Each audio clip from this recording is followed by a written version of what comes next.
Muy buenas tardes, estimados radioescuchas. Un gusto estar con ustedes una vez más en este su programa Futuro en Acción. Hoy tenemos como invitado a nuestro querido amigo, el ingeniero Antonio Quesada Pavón. Ha estado vinculado hace mucho tiempo con el sector académico, en el SPA y el SPOL, y también el sector empresarial en importantes grupos farmacéuticos. Y conversaremos con él sobre su visión de lo que pasa en el Ecuador. Antes quisiera expresar mi solidaridad con la familia del expresidente Rodrigo Borja Ceballos. Yo creo que, como uniéndome a las palabras que vi en internet que publicó el doctor Osvaldo Hurtado, declarando también su pesar por el fallecimiento del doctor Borja, y él mencionó que dedicó su vida a servir al Ecuador y a su pueblo con una ejemplar honestidad, respetó las libertades y derechos. Tuvo una larga vida de servicio público, inclusive escribió un número importante de libros, inclusive una enciclopedia política que vale la pena que lean aquellos interesados en el mundo y la historia política del Ecuador. Vale la pena subrayar, Antonio, que en esa época, pues, que el doctor Borja fue presidente, yo era chico, y evidentemente pues había muchas pugnas entre el Partido Social Cristiano, que era pues uno de los grandes partidos en esa época, y se disputaban las elecciones, pero contrastando con lo que se vive ahora, realmente esa época del Ecuador, con el presidente Hurtado, el presidente Borja, en su momento León Febres Cordero, Sixto Durán Ballén, eran otras épocas que uno en cierta forma extraña porque eran otros actores políticos. Mira que contra el presidente Borja, hoy en día fallecido, el mismo Hurtado y demás, son personas que se les conoce su forma de vida y que evidentemente fueron personas honestas. Entonces, extrañamos mucho ese espíritu de honestidad y de servicio que tanto falta le hace al Ecuador. Antonio, empezando con la entrevista, yo quería comenzar por algo importante, porque tú, aparte de tu actividad académica y empresarial, también tuviste servicio público en una época, estuviste vinculado en la gerencia de Petroecuador, y es algo que comentábamos ayer con Jaime Carrera del Observatorio de la Política Fiscal. El Ecuador necesita ingresos a gritos. Y así como le pasa a Venezuela, que en el pasado fue un ícono de la tecnología, inclusive latinoamericana, en producción petrolera, con una PDVSA llena de grandes técnicos, hoy en día la producción petrolera del Ecuador, en vez de subir, decae. Y yo quisiera tu análisis al respecto, porque necesitamos producir más, necesitamos más ingresos. Ya el sector privado exportador ha desplazado al ingreso petrolero y queremos entender las causas de esto. Buenas tardes, Giovanni. Buenas tardes, radioescuchas y televidentes que nos miran en este programa Futuro en Acción. Me vas a permitir, Giovanni, que yo me una a las palabras tuyas de condolencia. Tuve el honor precisamente de trabajar con el doctor Rodrigo Borja Ceballos de 1988 a 1992 en la gerencia de Petroecuador, primero CEPE, luego Petroecuador, y realmente una época, no digamos conflictiva, pero la izquierda democrática había participado durante tres oportunidades en elecciones y había cierta animosidad entre el ingeniero León Febres Cordero y el doctor Rodrigo Borja Ceballos.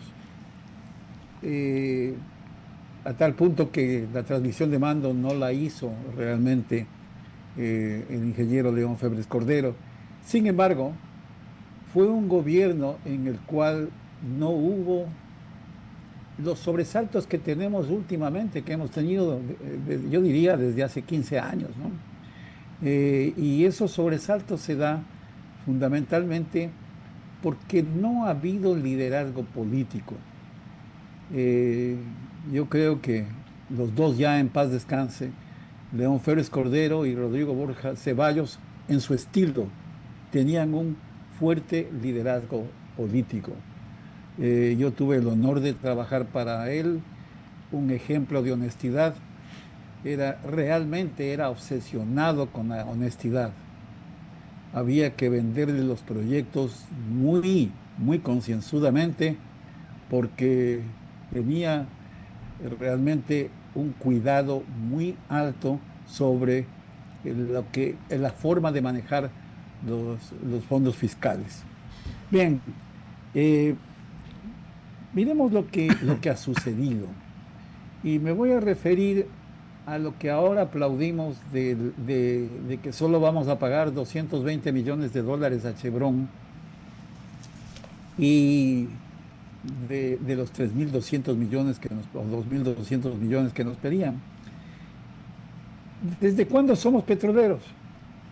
Nosotros arrancamos con el primer barril de explotación en 1972, en un gobierno militar del general Rodríguez Lara, apodado Bombita, pero la explotación se dio en base de un convenio que ya venía desde algunos años atrás. El convenio se había firmado en primer lugar con Texaco, y Texaco hizo un consorcio con la Gulf Oil Company y se llamó el consorcio Texaco Gulf.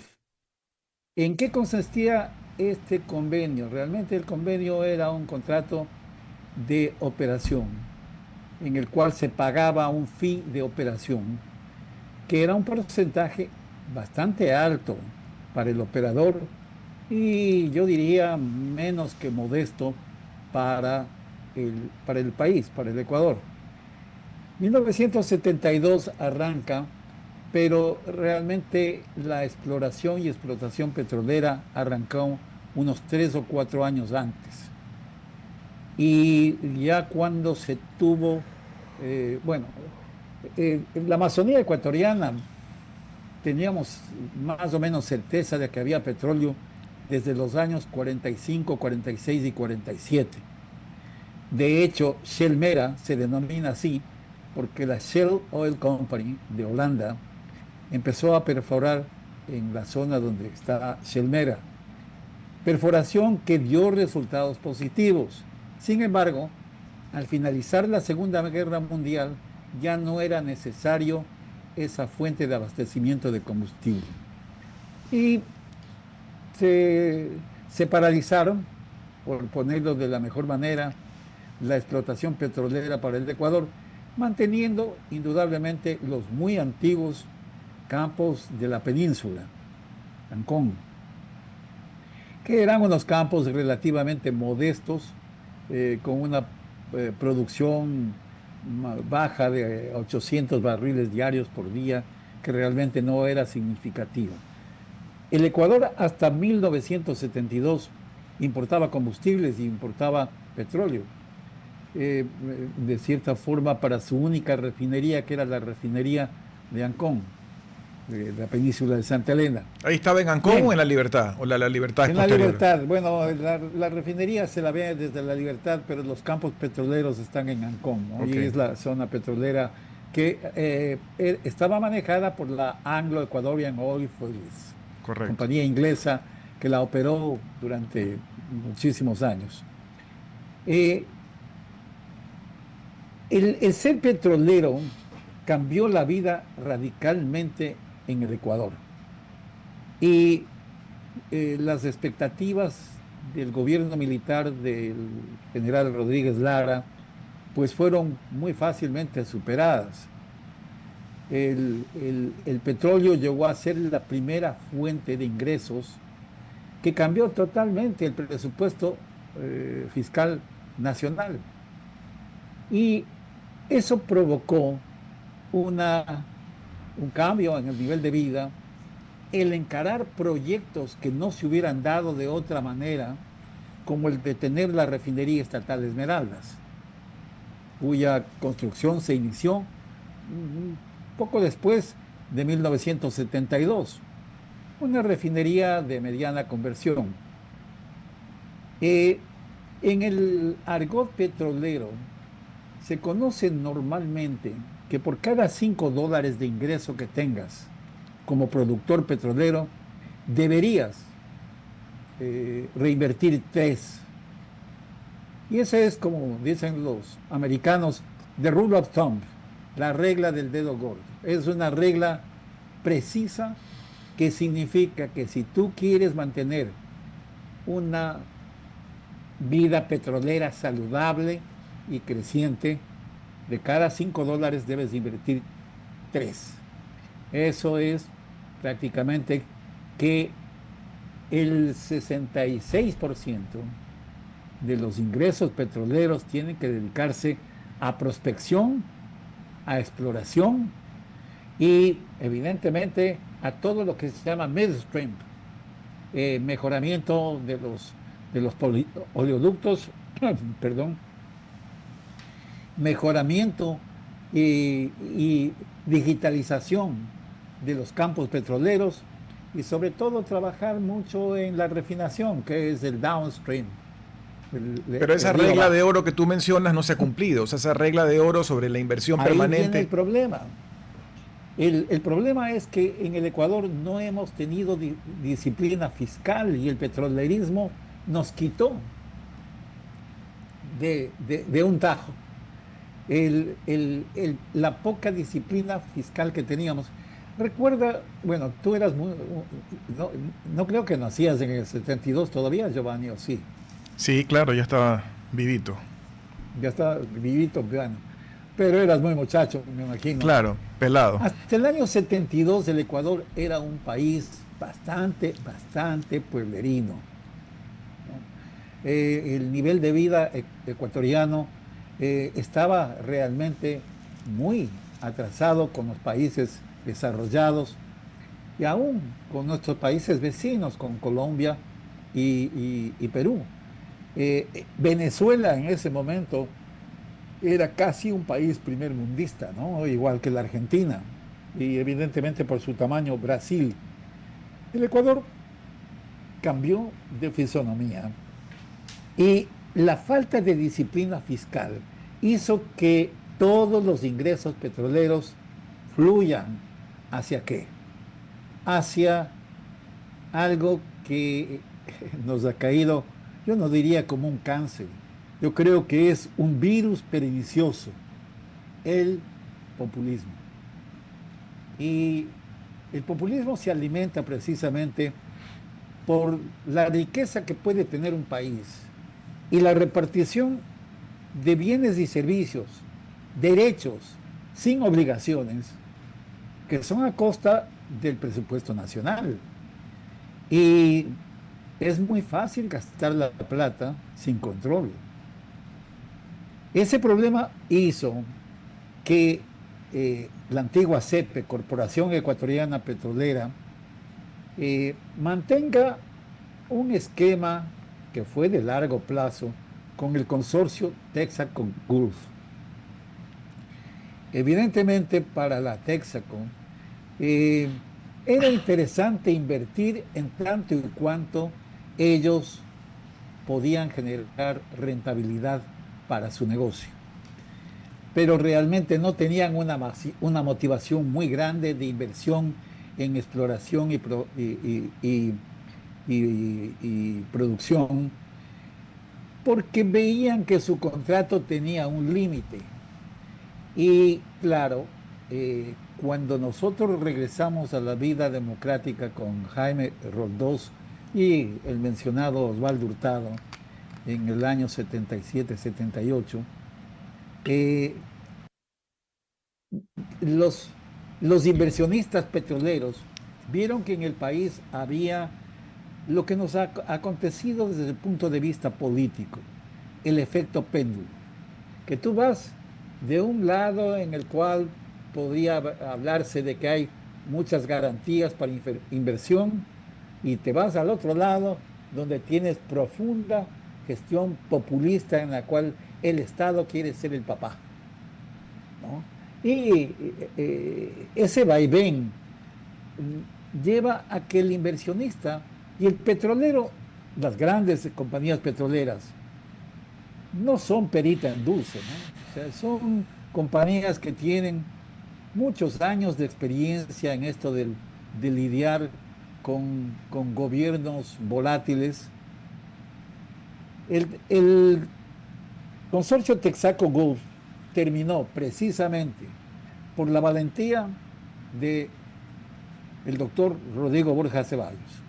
Rodrigo tuvo la valentía de un contrato que ya estaba postergado su terminación, de darlo por terminado en 1989, 88-89. Muy muy pronto en el arranque de su gobierno que fue del 88 al 92.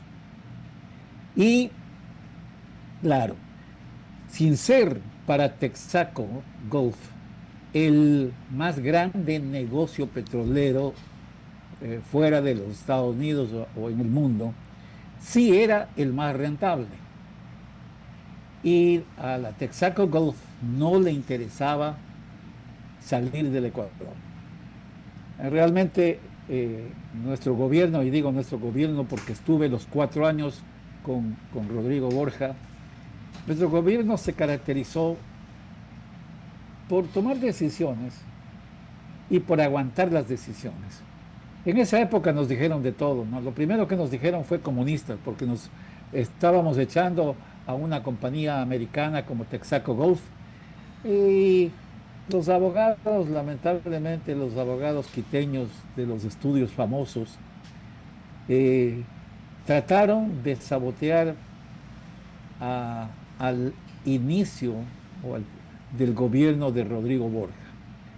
Pero felizmente, cuando ganó las elecciones, Rodrigo Borja ganó con amplia, realmente con un amplio margen, y tenía lo que se llamaba en ese tiempo Congreso, teníamos el Congreso a nuestro favor. Eso evitó que, mira, en el Ecuador hay dos tipos, no quiero que los radioescuchas se confundan con lo que voy a decir, pero se describen dos tipos de entidades económicas y políticas. Los de izquierda dirían oligarquías, ¿no? La oligarquía serrana tiene sus intereses. La oligarquía costeña tiene sus intereses. Y las dos masas sociopolíticas y económicas no son muy afines. Eh, Realmente los abogados quiteños querían que el gobierno de León, perdón, de Rodrigo Borja Ceballos eh, eh, sea derrocado. Y lo que tú mencionabas al inicio, el ingeniero León Febres Cordero no veía con buenos ojos tampoco la actuación del doctor Rodrigo Borja. De cualquier Claro, manera, eran grandes unos rivales en dos esa años. época, ¿no? Sí, mira, la segunda elección fue después de una acalorada, diríamos así, de un acalorado debate. El ingeniero León Febres Cordero ganó en el debate las elecciones, ¿no? Y yo creo que eso le sirvió de una gran lección a Rodrigo para no ser ingenuo desde el punto de vista político. Él no era, en paz descanse, ningún político ingenuo, pero a veces sí cometía errores de gentileza exagerada en la política, ¿no? De lo cual se aprovechó. Y el social cristianismo en ese momento era una fuerza muy grande. Y ya surgía, mejor dicho, no surgía, sino que se había mantenido latente el cefepismo que había mutado al PRE, aupado por toda la familia Bucarán, ¿no? De hecho, la alcaldía de Guayaquil estuvo en manos del PRE, de la familia Bucarán, casi todos los 4 años de gobierno de Rodrigo Borja, lo cual fue muy malo porque los excelentes ministros de finanzas, viendo la actuación de la gente del PRE en Guayaquil, le cerró la llave. Y de hecho eso causó que para los guayaquileños en principio no sea muy bien visto el gobierno de Rodrigo Borja. Claro, Pero si no lo hubieran hecho así, creo que se llevaban Guayaquil con garruchas, ¿no? Bueno, pero esa es otra historia. correcto. Regresemos a lo petrolero. El, el tema es que la salida de la Texaco Gulf provocó lo que se denomina la el lanzamiento de las rondas petroleras. Se modificó en cierta forma el contrato y se habló ya no los contratos de operación, sino los contratos de participación, en lo cual, en los cuales le daba una mejor posición al Ecuador en un contrato de exploración y producción petrolera. Esos contratos lamentablemente fueron manejados con las mismas mañas de la CEPE.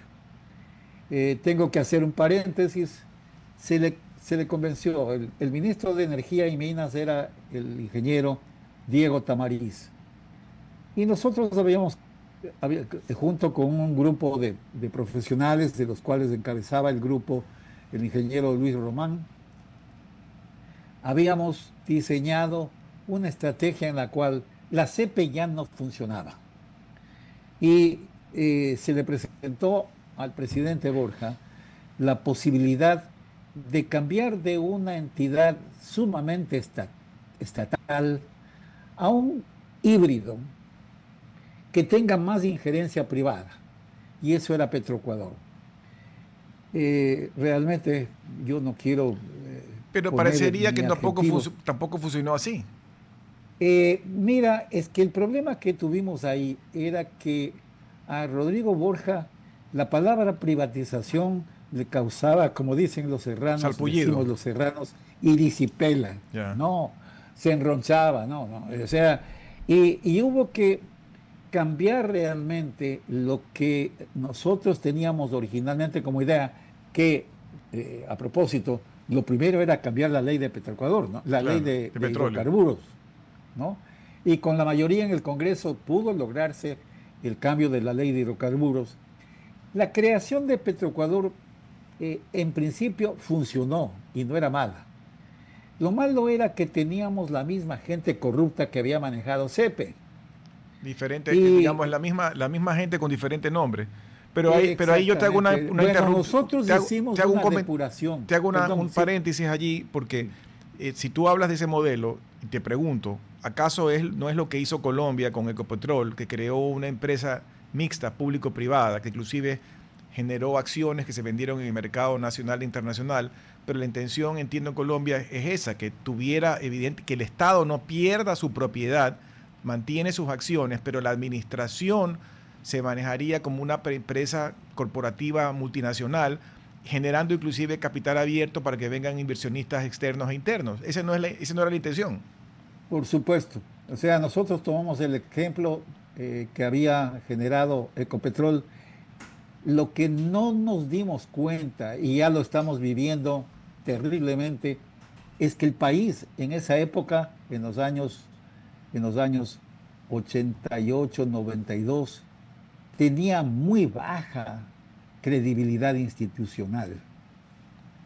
La diferencia de por qué funcionó ese modelo y por qué funciona ese modelo en Colombia es porque su institucionalidad es muy alta. Correcto.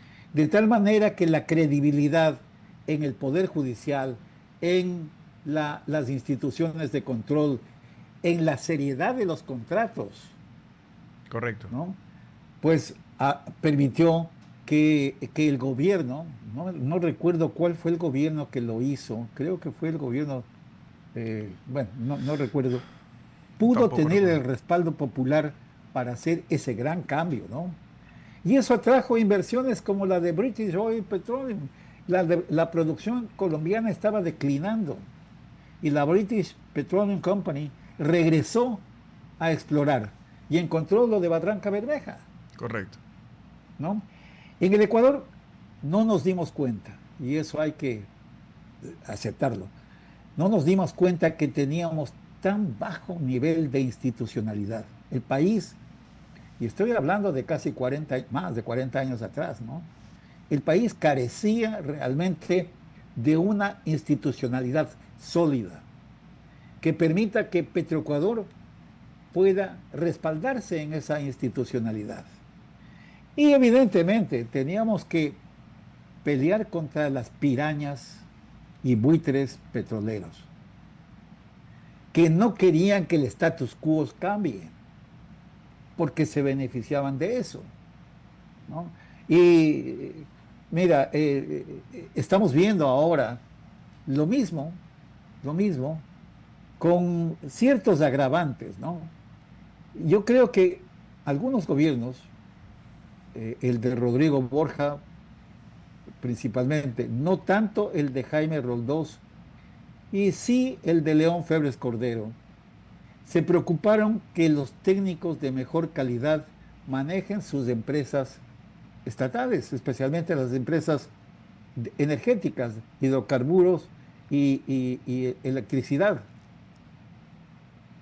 Lamentablemente, eso no se continuó, porque el negocio petrolero, igual que el negocio energético, ¿no? El negocio de energía eléctrica, son negocios sumamente generosos desde el punto de vista de inversiones. Y eso atrae a muchos estafadores. Entonces, Los cuenteros de Muisne. mira, no, el cuentero de Muisne es la Madre Teresa comparado con los cuenteros que nos han caído, ¿no? O sea, realmente son estafadores yo diría de cuello blanco, ¿no? Son estafadores profesionales. Bien. Tengo que interrumpirte un segundito ¿Qué? porque tenemos que ir a un corte. Más bien, vamos al corte y retomamos este tema. Regresamos enseguida. RTP 965, a la conquista del mundo digital. Presenta sus nuevas instalaciones y tecnología de vanguardia. Renovamos nuestro compromiso de seguir brindando contenido útil y de la más alta calidad. Programas de opinión con referentes de la comunicación. Noticias para contar todo lo que está pasando en todo momento. Una variedad de segmentos con lo que necesitas saber. Y asociaciones internacionales estratégicas. Todo para mantener a nuestra audiencia y seguidores siempre bien informados. Siempre en RTP. Buena compañía. Gracias por regresar con nosotros a su programa Futuro en Acción. Para las personas que recién se conectan, estamos conversando con el ingeniero Antonio Quesada Pavón y hemos venido hablando sobre el mundo petrolero. Antonio, antes del corte estabas haciendo una explicación con respecto pues, a lo que debió haber sido con respecto a la conformación de Petroecuador y lo que realmente no fue. Y un poco para seguir en esa línea, a todos nos hubiera gustado tener una empresa petrolera ecuatoriana, eficiente, efectiva, que diera resultados. Pero la información que uno tiene, y comenzamos la conversación hablando de la caída petrolera, es decir, los resultados no están a favor de una buena calificación en esa gestión de Petroecuador. Inclusive me han dicho algunos entrevistados en el pasado, y tú pudieras ratificar si es verdad o no, que ni siquiera se publican a tiempo balances. Entonces, una empresa de esa magnitud, de esa importancia para el país, que no tenga el mínimo cumplimiento en los temas de reporte y de gobernanza, no tiene sentido. Mira, Giovanni, nosotros en 1990 contratamos a una de las más grandes empresas de auditoría internacional para que genere un sistema financiero contable para Petroecuador. Fue una inversión bastante fuerte y quedó un buen sistema. Yo tuve la mala oportunidad de regresar cuando Abdalá Bucarán fue defenestrado y Alarcón Falconi llegó a la presidencia. El ingeniero Rafael Almeida estaba en la presidencia de Petroecuador y Raúl Vaca Carbo era el ministro de Energía. Y me llamaron para que conforme el Consejo de Administración como vicepresidente de Petroecuador. ¡Qué horror! Habían desaparecido toda la información de este sistema financiero contable. Y cuando yo pedí datos, me trajeron a mano alzada en una hoja de papel, ¿no? No les interesa tener, porque lamentablemente, y digo lamentablemente porque el síndrome holandés es el que persigue a todos los países petroleros, ¿no? En el Ecuador, nosotros hemos tenido una gran liquidez en el sector petrolero. Y eso ha provocado una gran corrupción. Y no fuimos lo suficientemente cuidadosos como para evitar que esto se engangrene mucho más. Pero dejemos a un lado la historia, porque la historia es, Chevron se hizo cargo, absorbió a Texaco Gulf, y Chevron compró todos los problemas de Texaco Gulf, pero también todas las conexiones corruptas que tenía en el Ecuador. Yo no voy a atacar a Chevron y no quiero de ninguna manera hacer un panegírico de eso, pero yo no creo que le debemos nada a Chevron, porque realmente el poco cuidado que tuvo la Texaco Gulf, contaminando la Amazonía durante más de 25 años de producción más, ¿no? Tampoco lo tuvo Chevron. Y ninguno de los otros operadores privados y tampoco que ha estado, ¿no?, en la Amazonía ecuatoriana. Ni privados ni públicos, tampoco entiendo que Petroecuador. Pero lo que no hemos tenido es buenos procuradores que peleen bien ese tema. Y nos hemos ido, lo peor que pudo haber sucedido es la estrategia de Rafael Correa, ¿no? La mano negra de Chevron. No, la ley se combate con ley. Uno no puede utilizar subterfugios. Bueno, ese es otro. Claro, ese tema es un tema que lo podemos dedicar 2 programas, 3 programas, porque hay muchísimas cosas y muchísimos detalles legales que yo realmente no conozco, pero entiendo que las cosas sí se manejaron mal, como tú dices. Sí, y como siempre el Ecuador tiene que pagar los platos rotos, o sea, todos nosotros. Es que no le hemos ganado una. Con Occidental, que yo participé, Occidental tenía razón. Pero ¿para qué lo sacaron? ¿Por darse golpes de pecho de patriotas? Sí, mira, siempre hay intereses ocultos. Yo no quiero, por respeto que tengo a la radio RTP y a Tropicana, no quiero mencionar con nombres y apellidos, pero el sistema petrolero ecuatoriano está manejado por apellidos, por nombres, que son los caciques del sistema petrolero. Y dicen que igual que el eléctrico, ¿no? Yo diría que son ramales que afectan los dos lados. La situación actual es terrible, porque nosotros los campos viejos, ya vemos no viejos, los campos maduros, Auca, Chuchufindi, necesitan fuerte inversión en lo que se denomina workouts, ¿no? Los EOR. Y eso, ¿de dónde va a salir? Nosotros tuvimos una producción petrolera en el 2014 de 560,000 barriles diarios. Ese fue el pico máximo que hemos tenido nosotros. Y eso también provocó que crean que el incrementar la producción petrolera es como abrir una llave, ¿no? Nada que ver. Fíjate, solo para poner un ejemplo que está sucediendo ahora. La concesión de los campos, de los intracampos que les llaman, realmente los 10,000, 12,000 barriles diarios, que no son significativos de ninguna manera, pero recién van a tener efecto en el 2028, ¿no? Porque la inversión petrolera tiene que darse de tal manera de que el resultado se vea en 2 o 3 años, no es el resultado para mañana. Y claro, cuando llegamos a un pico de 560,000 barriles, se fijaron como objetivo el llegar a 1,000,000 de barriles, pero sin inversión. Y ahora, ¿qué es lo que tenemos? Tenemos unos campos maduros que necesitan un overhaul, un workout de urgencia, y no hay plata para eso. He visitado algunos campos, funcionan casi como situaciones tribales, ¿no? Los campos están manejados casi por caciques, no hay una interconexión entre los campos, lo cual produce un riesgo ambiental muy alto. Como no hay inversión, los errores humanos que se cometen, pues provocan esas tremendas contaminaciones que de pronto se rompe una una tubería o hay algún mal trabajo. Pero además, no solamente eso, nosotros en esos campos no hemos podido realmente homogenizar, digitalizar la información.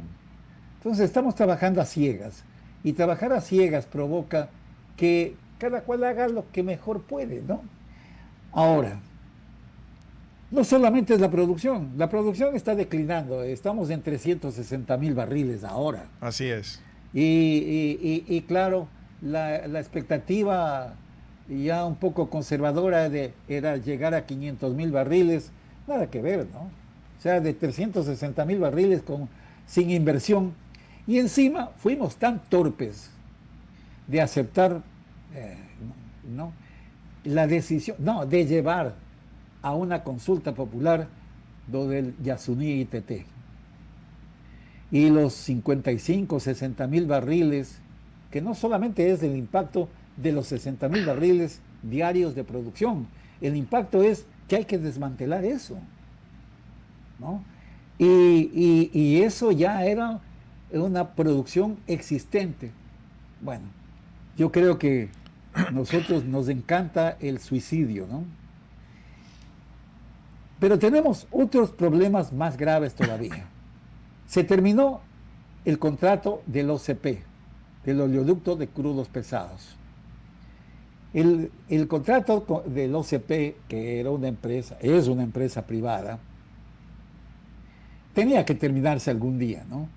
La idea era que de alguna manera esos contratos sean renovados o, por decirlo menos, si no renovados, se busquen otro operador privado, que no se lo hizo. Y estamos a duras penas aguantando la operación de un OCP que tiene unas características tecnológicas muy diferentes al SOTE. OCP es oleoductos de crudos pesados, ¿no? SOTE es sistema de oleoductos transecuatoriano. ¿Qué es lo que enfrentamos aquí gravemente? La erosión, porque el trazado se dio siguiendo la línea de los ríos. Correcto. Y lamentablemente, uno de las etapas más cruciales es donde está la hidroeléctrica Coda-Coco-Sinclair. Correcto, y ahí está el problema de la erosión regresiva. El río Coca ya se ha comido 2 veces los 2 oleoductos, porque ahí corren paralelos, ¿no? Entonces, tenemos un sistema muy frágil de transporte, un sistema que realmente no sé hasta qué punto se esté manteniendo luego de la salida de la terminación del contrato con OCP. Y para ponerle la cereza a este pernicioso pastel, el sistema de refinación ecuatoriana es terriblemente corrupto. No voy a decir que es ineficiente, es corrupto, es delincuencial. No puede ser posible que la refinería estatal Esmeraldas, bueno, yo creo que ya están, 2 de los actores están en prisión, creo que el uno ya salió, ¿no? Se gastaron más de $2.000 millones en un revamping, la repotenciación. En una repotenciación de la refinería estatal de Esmeraldas. Pero fue una estafa, pues eso. Fue una estafa. Porque la empresa que la construyó originalmente, entiendo que era Sumitomo, una empresa japonesa de mucho prestigio. Sumitomo Chiyoda, era un consorcio. De una empresa de mucho prestigio a nivel mundial. ¿Sí? Y dicen las malas lenguas que si hubiéramos gastado todo lo que gastamos en estas diferentes repotenciaciones fallidas, casi que hubiéramos rehecho la refinería, o gran parte de la refinería. Entonces, se gastó una plata y uno se voltea y va a ver a la refinería y siguen unos fierros viejos mal parados. Entonces, ¿dónde se fue la plata? Mira, yo tuve que presenciar algo cuando terminó el gobierno de Rafael Correa. Hay le llaman el corazón de la refinería estatal Esmeraldas, que es la unidad de craqueo catalítico. Es un reactor realmente, ¿no? esta gente que hizo la repotenciación había comprado un nuevo reactor. Son reactores grandes, es un reactor grande, pero es de altísima precisión. Y el transporte viene encapsulado en una cápsula de aluminio. Bueno, encontramos que la nueva unidad de craqueo catalítico fluidizado estaba a campo abierto y le habían quitado la cápsula. Eso es un robo, pero más que robo es criminal. Claro. Y pero no hay consecuencias. ¿Cuáles son las consecuencias de eso? Al país se lo llevan en peso y no pasa nada. Mira, pasa poco. Tardaron en la refinería estatal de Esmeraldas este año 2025 ha tenido de todo, ¿no? Tuvo un incendio, pero entre esas cosas, a principios de año se cayó esta unidad de craqueo catalítico, que es muy importante porque genera la gasolina de alto octanaje y parte del gas licuado de petróleo, del LPG. Un tercio del consumo nacional sale de esta unidad. Bueno, se cayó creo que a finales de enero y dijeron que en 60 días la ponían arriba. Recién la arrancaron hace 15 días. Y la refinería estuvo parada por el incendio, ha estado parada por N cosas. ¿Qué veo yo detrás de eso? Ahí sí, la mano negra de los traficantes. Porque les interesa que la refinería estatal Esmeraldas no llegue a los 110,000 barriles. Para seguir trayendo más combustible. El negocio de importar combustibles es un negocio muy rentable y jugoso, ¿no? Entonces, como hay gente tan corrupta operando la refinería, ellos se encargan de sabotear. Pero esa es la historia del Ecuador. Han saboteado lo del tema del gas, han saboteado los temas de los aditivos que se pueden usar para bueno, ya se está usando etanol, pero en todo caso también hay un jugoso importación, digamos, de naftas y demás. Hay el tema que tú dices de los refinados o los derivados para los combustibles, donde deberíamos tener... Mira todo lo que se gastó en Esmeraldas y todo lo que se gastó en el Aromo. Y esto que tiramos la plata, sobre lo cual nos hemos endeudado como país y no tenemos los resultados y seguimos importando combustibles. O sea, es de loco, es de desquiciado lo que sucede en este país. Ahora, Antonio, nos quedan solo 3 minutos. Adelante, por favor. Mira, yo te dijera que el presidente Daniel Noboa tiene un duro camino. Y el camino realmente, yo veo los problemas que ha tenido en el sistema hidrocarburífero. No puede haber, en los últimos 10 o 15 años, han habido 25 gerentes. Bueno, se ha cambiado de modalidad en Petroecuador varias veces, ¿no? Pero hay una volatilidad de administración que no permite continuidad. Pero más allá de eso, la improvisación. Mira, Giovanni, tu vehículo y el mío, que valen 30,000, 40,000 dólares, tú no le das a alguien que no sepa manejar. ¿Por qué vaina nosotros encargamos la operación de una refinería, de unos campos petroleros a gente improvisada? No puede ser. Yo creo que lo primero está utilizar, si no hay capacidad, que sí la hay, pero si no hay capacidad ecuatoriana de técnicos, vamos a tener que traer de otro lado. O sea, yo creo que cuando las cosas no funcionan y definitivamente no están funcionando en algunos sectores en el país y hay tantos intereses creados súper profundos, súper poderosos que son los que mueven las fichas en el tablero para que no se hagan las cosas, hay que buscar las formas de patear ese tablero y comenzar con un modelo nuevo. Yo no estoy hablando necesariamente de privatizar, que como tú bien dijiste es una palabra satanizada en el Ecuador. De repente algo como lo que dijimos de Colombia, que el Ecuador no pierda la propiedad de su patrimonio o sus activos, digamos, en una empresa petrolera, pero que ya pase a una administración profesional internacional que las pueden hacer múltiples compañías de primer orden a nivel mundial y que el Ecuador siga siendo accionista, reciba sus regalías o sus rendimientos, pero que esta mafia enquistada en tantos sectores del Ecuador sea desterrada de una vez por todas. Antonio, tu mensaje final, que se nos acabó el tiempo, por favor.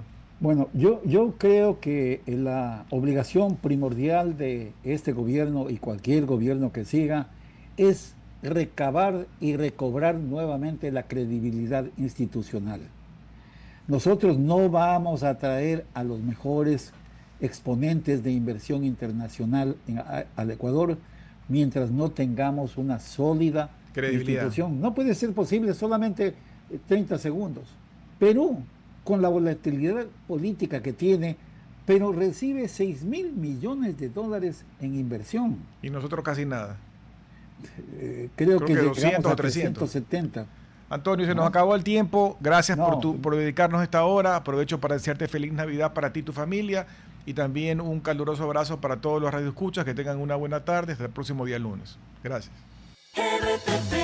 Hasta aquí, Futuro en Acción. Control Master Marisela Basantes. Transmisión digital Gerardo Díaz. Redes sociales Erika Eras. Edición Oscar Saavedra. Dirección Javier Gamboa. Todos los derechos reservados. RTP 2025. Si disfrutó este programa y aportó de manera positiva en su vida, déjenos sus comentarios en Instagram, página web o WhatsApp, así como los aplausos al artista son sus mensajes al equipo de RTP Ecuador. RTP. Buena compañía.